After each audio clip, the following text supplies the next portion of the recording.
Thank you for joining me. Happy Lughnasadh, and I hope everybody has a wonderful day. If you're catching me on the replay, thank you so much. Feel free to comment throughout the live as if it is live, and if you're watching me on YouTube, thank you so much for joining. We are getting started like 20 minutes early today. I just wanted to sort of get the ball rolling. So we will be continuing our Sabbat series, and we are working through the Wheel of the Year throughout 2025.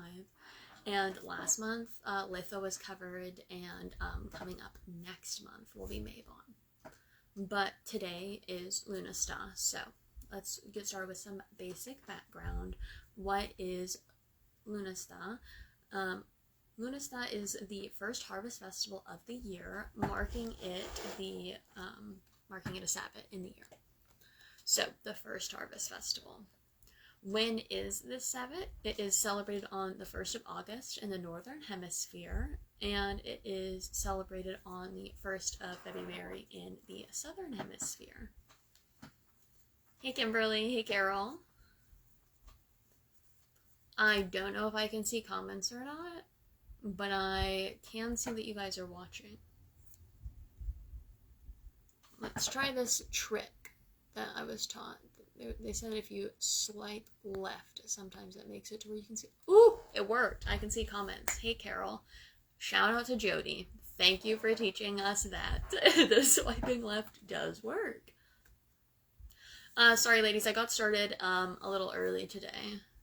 I was fighting with my computer for like 25 minutes trying to get the notes loaded up, and by the time I got them loaded up, I was like, we're just running with it before the computer does something else. Okie doke. So, why is this a holiday? It is a Celtic holiday celebrating the god Lau. Traditionally, it was a time of great harvest festivals and feasts, also athletic contests during this time.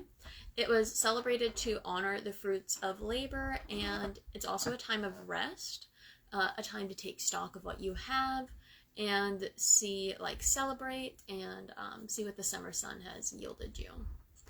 Grain was a very important crop for everyone, as it was necessary for survival. Many of the crops can and will be harvested, and they're going to be stored through winter, because that's when food is a lot harder to grow. So let's get into some history. This is where we're going to dive a little deeper. So Lughnasadh has been observed for thousands of years, originally on August 1st, which marks the midway point between the summer solstice, Litha, and the autumn equinox, Mabon, and it's one of the 4 Celtic cross quarter days, the primary holidays from the ancient Celts, the others being Samhain, Imbolc, and Beltane. And so in Ireland, it is known as Lughnasadh, but it's spelled differently. It's spelled Lugnasad. And in Scotland, it is spelled Lunasda. In the Isles of Man, it was spelled Lughnasadh, but it was spelled Luanistyn. So there's a lot of different variations, but you're really always keeping that LU right there at the front. So, and in Wales, it is known as Gael Aust, or Fear of Augustus. In England, it was known as Lammas, meaning Loafmas, and this festival did originate in Ireland. Hey Tammy, happy Friday.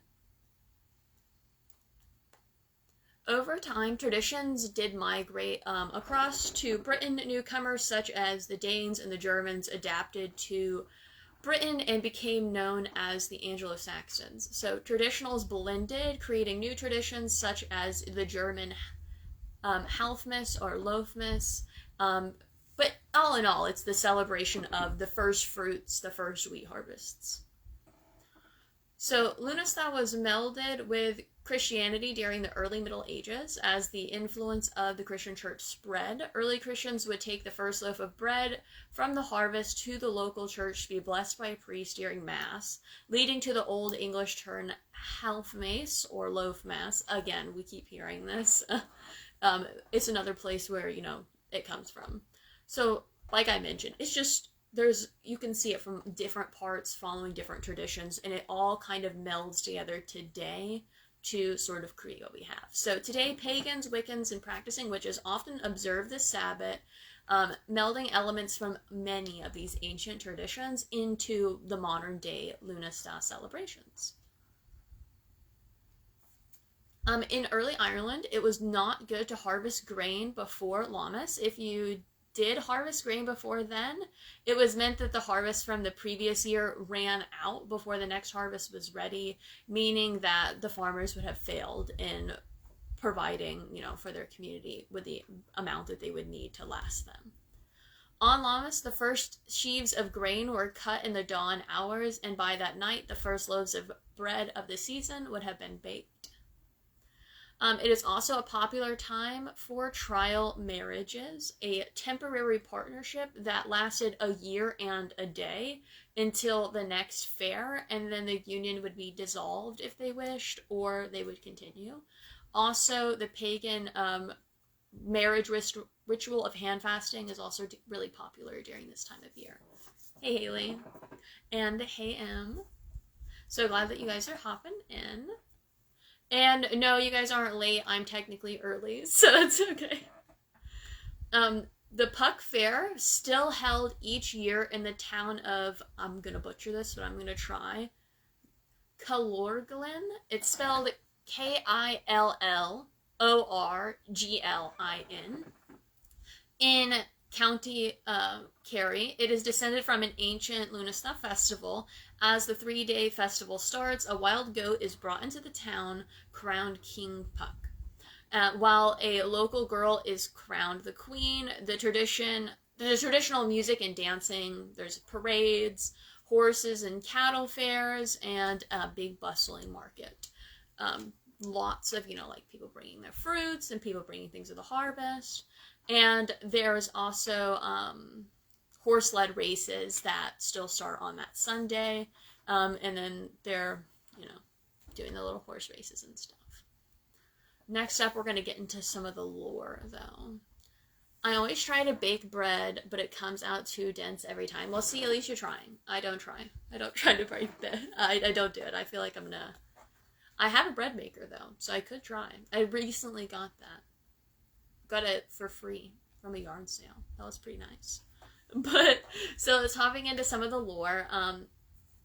Lughnasadh is named after the Celtic god Lugh, a prominent figure in Irish mythology. The Roman Emperor Julius Caesar likened Lugh enough to the Roman deity Mercury. Lugh is saying farewell to power on that day. It's an inflection point. The days are growing noticeably shorter at this point, and Lugh's light is waning at this point. Lugh is the god of craftsmanship. He's highly skilled at many things, including blacksmithing, wheel making, fighting, not limited to that. He's also known as the King of Tuatha De Danann, spelled Tuatha space DE space DANAAN. A race of divine beings whose name translates into the people of the goddess Danu. Danu is a mother goddess that was often linked to water, earth, and victory. The story goes that Lugh helped Danu's followers replace the Fir Bolg and the foremen, the rulers before Danu and Lugh, who were some sort of Irish monsters. Basically, they replaced them because Lugh was very skillful in his craft and warfare. Lughnasadh has been known, like I mentioned previously, as a wedding fest, popular time for that, but it's also a popular time for funeral games, sort of depending on where you're pulling your myths and your legends from. One version of many of the origins of Lughnasadh is that Lau wanted to throw a festival to honor his foster mother, Titilu. I said that wrong, I know. It is Tailtiu, who died of exhaustion from clearing the plains in Ireland for agriculture. So bouncing back a couple steps, what is this link to funeral games I was talking about? So it was also a different, origin. Could be that it was believed that these were held in honor of Lu's stepmother, who, was the wife, and because she passed away, so it, ties all of that together. Yeah, I did say funeral games. I thought that was pretty interesting when I read it. It was supposed to be kind of like a celebration of his stepmother who passed, so, funeral games, I assume to, lighten the mood a little bit. How nowadays we do, celebrations of life sometimes. I believe that was why.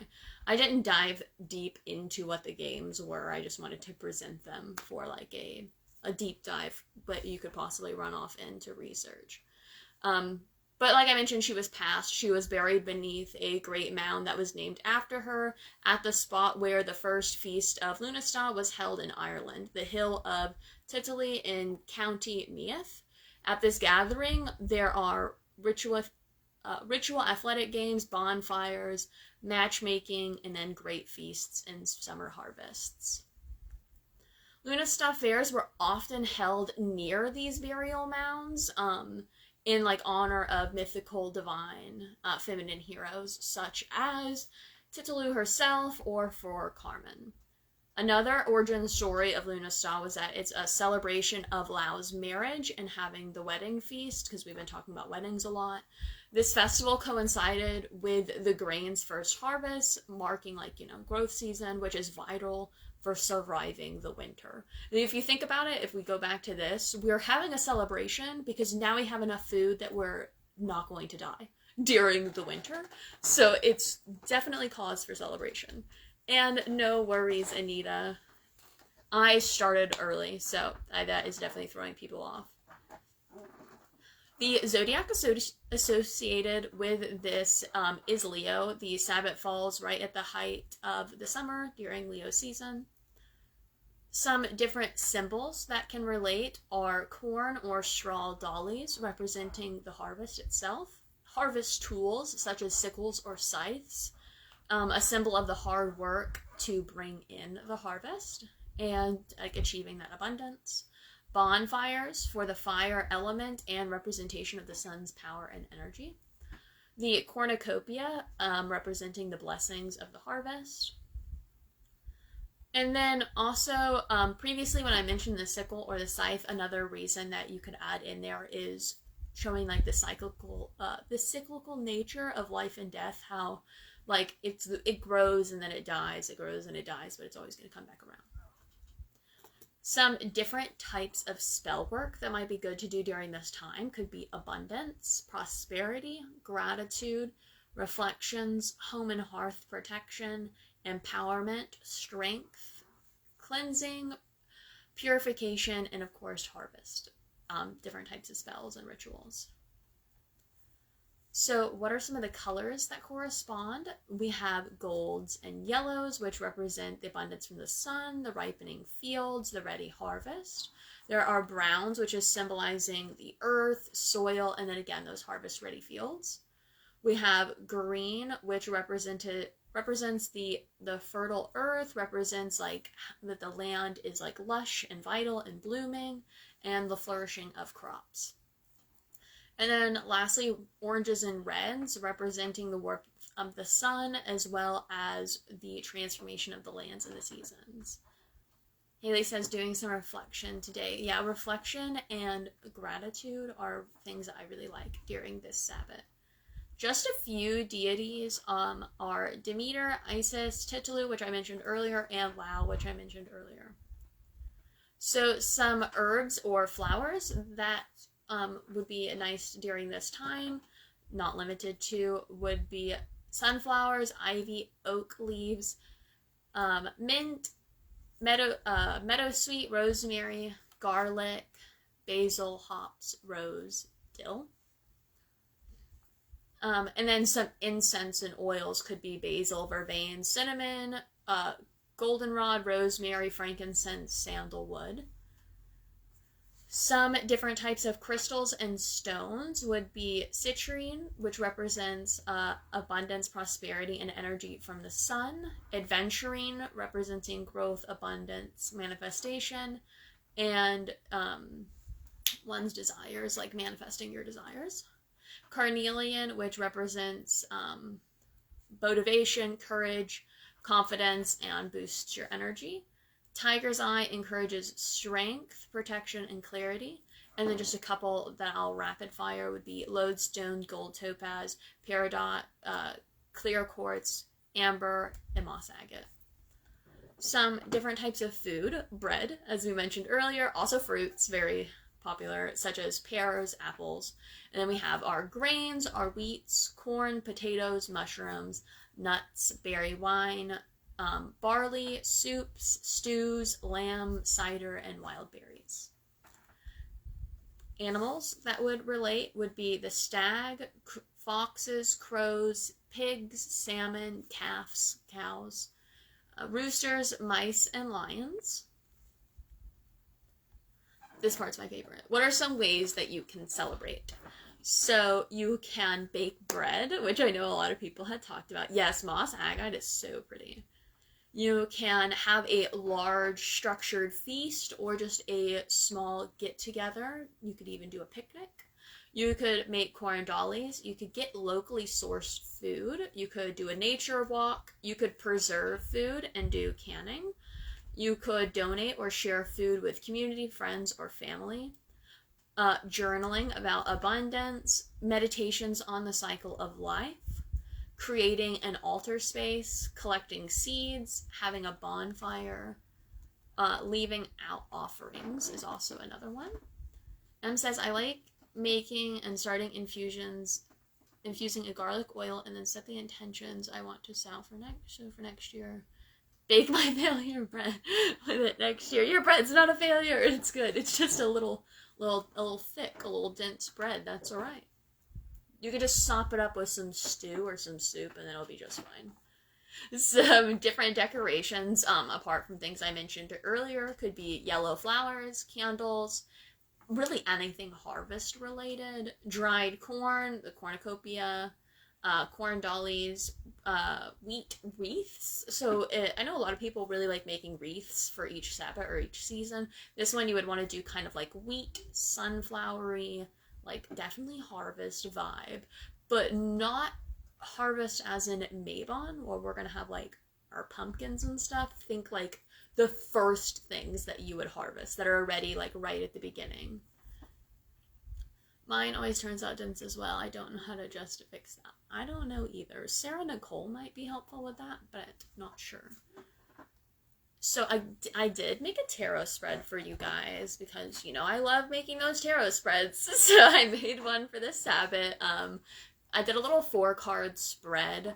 I didn't like pick a way to lay out the cards. I just did 4 cards. So card number 1 is what is ready to harvest. Card number 2, what is something that is in abundance? Card number 3, let me restart. Card number 3, what should you be giving back or offering? Card number 4, what should you know to prepare for the winter?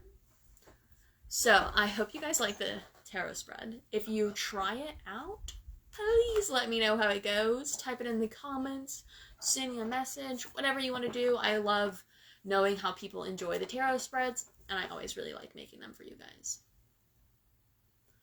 So I also have a little Sabbath challenge. So if you don't have anything that you're doing today, maybe you could try this. You could write down 3 things that you are grateful for, and then also 3 things that are abundant in your life. Because that's a really simple way, but then you're taking a pause, you're celebrating the Sabbath, but it doesn't take too long, and it doesn't take any supplies or anything. You don't even technically have to write them down. You could just think them if you wanted to, but I really like the act of writing things down. And then our next Sabbath Live is going to be on September 17th for Mabon. And that is all I have right now. So if anybody has any questions, or if anybody wants to tell me what they're doing to celebrate the Sabbath today, if they're doing anything, I would love to know. Haley says, I like the challenge. I like this one, adding a bit of gratitude. Yes, I like picking challenges that are like enough to get you like engaged with the point of the Sabbath, but not so much so to where like you have to like pour a bunch of energy into doing it. Because I mean, sometimes, you know, you just might not have the energy, but you still want to do something. So I figured that would be a good way. And then also, if you didn't want to do the challenge, you could just do the tarot spread, or you could do both. But that is that. I was going to say something else. I'm trying to think of what it was. Oh, I wanted to say something about the history. When I was doing the research for this history, I actually found it really interesting about how it was many different places kind of doing a similar thing and like melding together. That was why I definitely pulled a couple of the different ones in the beginning. And then I also like that fair has been going on for so long, and they continue to do that. And it definitely reminded me of when I was much younger. There was always fairs around that time of the year, and I obviously never related the two, but after doing the research, I was like, fairs usually start happening right around this time of year, so I thought that was pretty interesting. You are so welcome, ladies. We enjoyed sitting outside today for a bit. The temps have drastically dropped today. Oh, that would be so nice. It is way too hot outside here. Way, way too hot. I am so glad you liked the challenge, Tammy. I'm going to keep including the challenges in for each Sabbath, and I think I'm just going to keep making you guys tarot spreads, because I like doing that better than finding you guys one anyways, because then I can, like, really meld it to, like, exactly what I want to share, you know what I mean? But if anybody has any questions over the Sabbath, you can feel free to drop them in the comments. And if you have any questions on, like, you know, directions to go if you're trying to research deeper, you can always put that in the comments also. And if anybody wants to reflect on how their challenge or their tarot reading went in the comments, also totally welcome to do that. You are so welcome, Haley. It's a lot of fun. I love doing them. I don't always read with spreads, but I just love making them. I just feel like writing down spreads left and right that I am not actually reading with, but I just wanted to make the spread. But that's just a little fun fact. But I will let you guys go so you can go back to enjoying your day and hopefully getting a little time outside, hopefully having a little abundance and a little gratitude in your day. Happy Lammas, everybody, and blessed be.